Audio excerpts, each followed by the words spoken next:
Sunday, March 24th.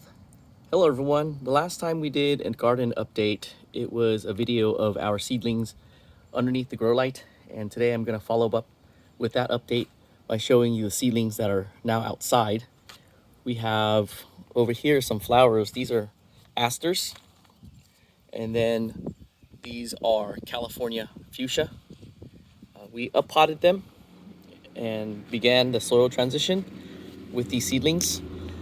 These are various brassicas, and brassicas are, and I want to be more specific, these are the heading kind. So we're not after the leaves, but after the crowns, or in the case of the red cabbage there, a cabbage head. So those are your cauliflower, your broccolis, your sprouting broccoli, and cabbage. We're gonna experiment to see how late we can grow cabbage. We got a couple over there. And then over here we have the other type of brassicas. These are the leafy kinds. This is rapini, and we're after the leaves. And sometimes we're after the buds. So a mini version of the crown. That's rapini. And we have some marigold that are seedlings now. Those over there, those are Icelandic poppies. And of course, we need to have herbs for our kitchen garden. So we have some basil. These are Italian and Thai basil. And then we're going to experiment with now succession sowing of onions to see what the window is for sowing onions so that we can have onions all year round. Over here we have our pepper seedlings that we've uppotted. I'll come back and talk about the specific varieties that we're growing for us pepper fanatics. And we have them in these 4-inch pots. And then over here we have some of the tomatoes, and I'll come back and do a further explanation of the varieties that we're growing. And I'll also explain why these are in the 4-inch deep pots. So we have those tomatoes. And then here's a good illustration of our succession sowing of brassicas. Each of these pots is a variety, and rather than sow a bunch at one time and having a large harvest and having to store it in the fridge, we sow one plant at a time or two plant at a time. And when we harvest that, we have another plant ready to go in its place. So these are our other brassicas.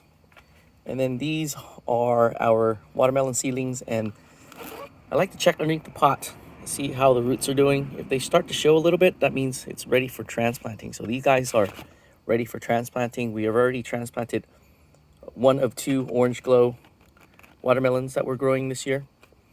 We also have a Klondike striped blue ribbon. It's another one of my favorites. And then another one of my favorites is the crimson sweet. And I tried to start a sugar baby. Those are your personal size watermelons. And oh, it's right here. It's not doing too hot. So I don't know if we're gonna plant that or not. And then we have tomatillos. So it's time to start the tomatillos. They're in these cell plugs. And over here we have wing beans. So we have a red variety that we're going to be growing for the first time. So we'll see if we get some red wing beans. And then this is a newer sprouting. These are corn, sweet corn. This is one of the older varieties or older types of sweet corn where there's more texture. What's nice about this variety, the early sun glow, is that it matures relatively quickly. So that means we can have a harvest of corn for Memorial Day, and we've done that in the past, and we're going to continue to work on that, and hopefully we'll get another harvest like in previous years for Memorial Day weekend. And we got some rain yesterday, and we got some rain collected there, so we're also supposed to get some thunderstorm this afternoon, get some more rain, and the rain's always helpful. Let's come in here and talk about this space a little bit. I put up a bunch of videos recently. So there's one about the bagel planters and planting tomatoes. And then we did a grand garden tour of our growing space. And there's a video on that. Here's our brassicas that we transplanted. So these are further along. and we've got them in there. And then we also transplanted. You'll see like a lot of dirt in this grow bag. It's because we removed it from our garden beds to transplant our tomatoes pretty deeply, and I have an explanation of why we do that. It's also how we're able to get a lot of tomatoes in the out of these plants with very minimal interaction. We don't have to worry about pests and all that stuff. So more tomato plants over there. And then got some more tomato seedlings. These are to share with family. Another tomato that we transplanted. And let me look up to see if there's any other updates I want to talk about. Oh, here's the Bahabza blood orange. Last year, California was very overcast. We had months and months of overcast, so the citrus didn't do too well. If they made fruit, they weren't very big, and if they were big, they weren't very sweet. The Bahabza blood orange was really weird. It didn't put out buds until very, very late. So this is around when they put the buds. And normally we're harvesting this Bahabza blood orange wintertime. And I've tested some and they weren't sweet, so they're not ready. So maybe sometimes with nature, we like to have these ideas that things fall into these specific places. Well, nature can be really random sometimes. And that's also a positive, because then you can get fruit much later than you would otherwise, or you can get fruit much earlier than you would otherwise. So we have a couple of Bahabza. I came and removed all the fruit that split from the rain, and the peel is very loose this year for the Bahabza. So we'll see if that actually turns sweet, or it was just a year that you write off. And then for the Grand Garden tour, I missed showing you this patio area that we have. And I made these planters out of redwood fencing to keep the chickens and ducks out of the patio.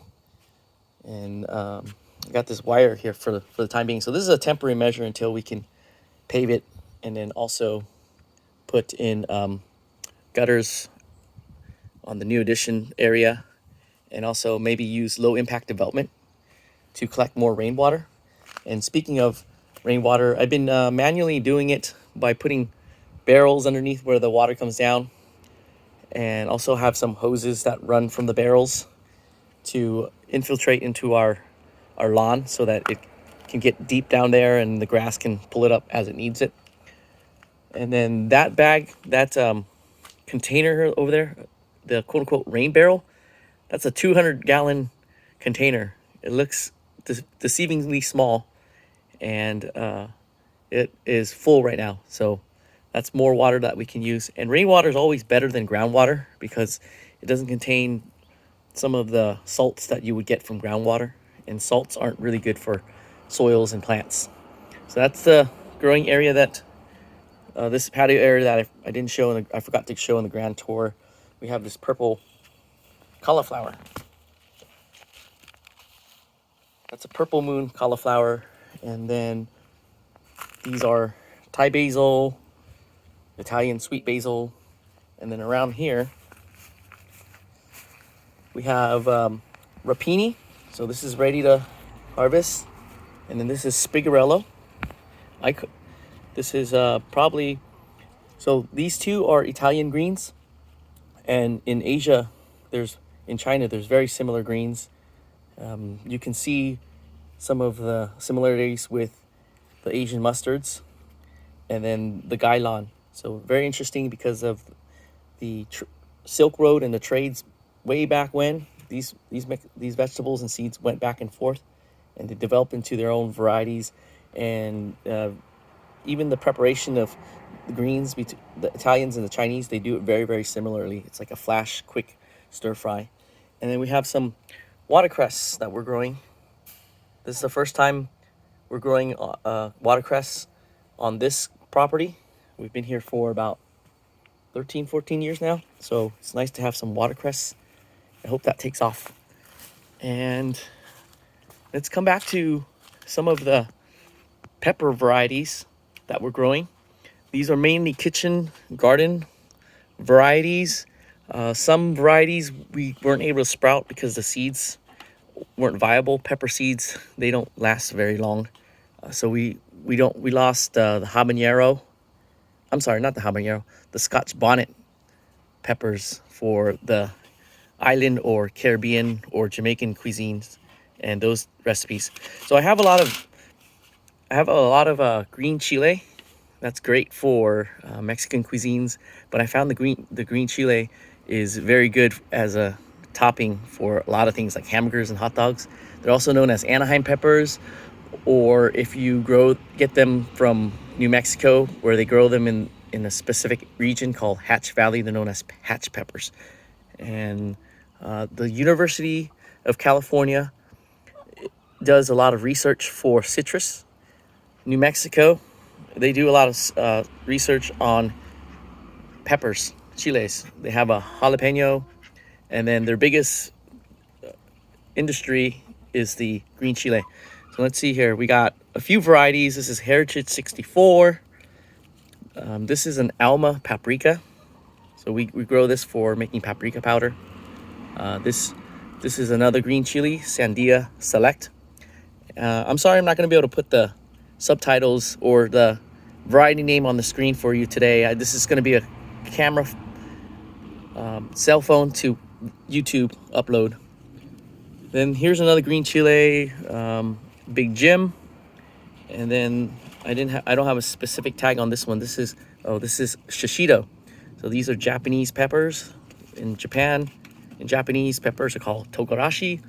And the shishito is very popular, so I don't need to explain to you too much about it. I'm sure you're already aware of it, just to save some time. Oh, and we also have some Marisol peppers, and these are for drying, and you can make moles out of them. And Mirasol, Mirasol, and I think Mira in Spanish means look, and sol is sun, so look at the sun or something. Speaking of going back to earlier, speaking of New Mexico, this is the New Mexico lemon spice. This is a yellow jalapeno. We've grown this one in the past. This one's fun to grow. And this one over here, let's see what the tag says. This is another one of the Marisol peppers. I would turn this around, but I'm afraid I might cause too much noise and hurt your ears because of the scraping.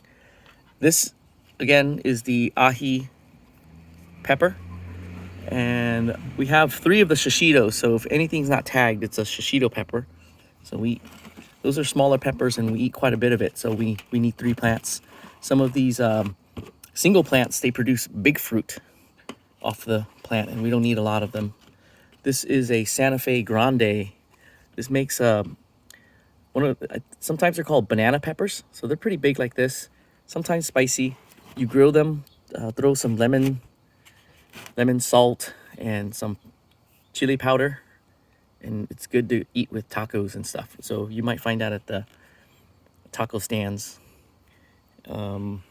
Here is another, this is a San Luis poblano pepper. So Bobby Flay, he loves these types of peppers. These are really good. Chili relleno, and these are big peppers. So those are some of the varieties that we grow. Not mentioned here are bell peppers, because let's go over here. The bell peppers they're over here. We overwintered the bell peppers, so hopefully they'll grow back for us, because we've staked our claim that these guys will produce for us by not starting plants. And then over there's already another jalapeno plant, the early jalapeno. And then there's also the Texas A&M jalapeno plant that we also grow, but this year we didn't start the seeds for it due to space. And as I get more gardening experience, and as a gardener, as you gain more experience, you kind of get an idea of how much space you have. When you're beginning, you have a lot of ambition, and then you figure out, oh, I have too many plants. But over time, you kind of work that out.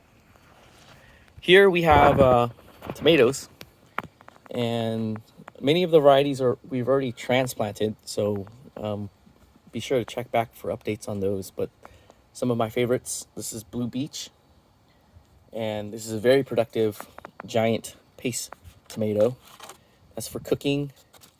We got a mortgage lifter. This is a slicing tomato, so burgers, salads. Let's see. Let's move this to the back. We got a couple of Martinez Romas. These are Roma tomatoes, and I call these early seasons. So they'll produce for us earlier than the typical Roma.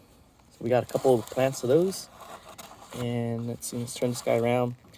This is another Blue Beach. So I need at least 2 plants of the Blue Beach. And let's stick it over here for now. This is a beefsteak. This is a slicing tomato. It's a very classic slicing tomato. So I grow this one maybe every other year so that we can save seeds and keep our tomato seed library fresh. So that's a mortgage lifter. Let me see. Did we already cover this one? Yeah, that's a Martinez Roma. So you'll notice that we're using these deep pots, and here in Southern California, because of the pace of the sun, we can grow our transplants in these 4-inch pots, and that's ideal because I like to time them so that once the roots fill in, it's time to transplant them in the garden. In colder climates, you're gonna have to wait much longer and use bigger containers. And the reason I use the larger containers this time is because I needed to buy some time to be able to get the garden ready for these tomatoes to transplant. Normally, they'll be in these 4-inch pots and they're already in the garden like many of the other ones that you've seen. So these other ones, they're gonna be going probably front of the house to grow. And be sure to check back in the future. I got an idea on how to grow them in front of the house in a horizontal method. So we're gonna test that out. Be interesting to see. And I hope I didn't forget any promises I made earlier about coming back to some of these things to discuss further in detail. And if you're a newer gardener, welcome to my channel. I got a video recently where I talk about what kind of garden soil to start with. And if you're container growing, grow with the raised bed mix. Add some amendments, compost, worm castings, and weekly feed your plants. And definitely don't go for this big bag of garden soil. It's not garden soil. You can't grow in it. It's essentially mulch and doesn't do much for your plants. But it does act, speaking of mulch, it does act as a nice mulch. So we get this, and after we plant something like this cauliflower here, we'll cover it with about 1 inch of the garden soil to act as mulch. It will eventually break down and add nutrients to your soil. And in the meantime, it keeps the top layer nice and moist and happy. All right, I think it's a good spot to call our video today. I'll continue to work today to sow more plants and find areas to work and get these plants into their happy spots. And we'll continue to put updates to show you how they're doing. Thanks for visiting, and I hope you have a wonderful rest of the day. See you next time.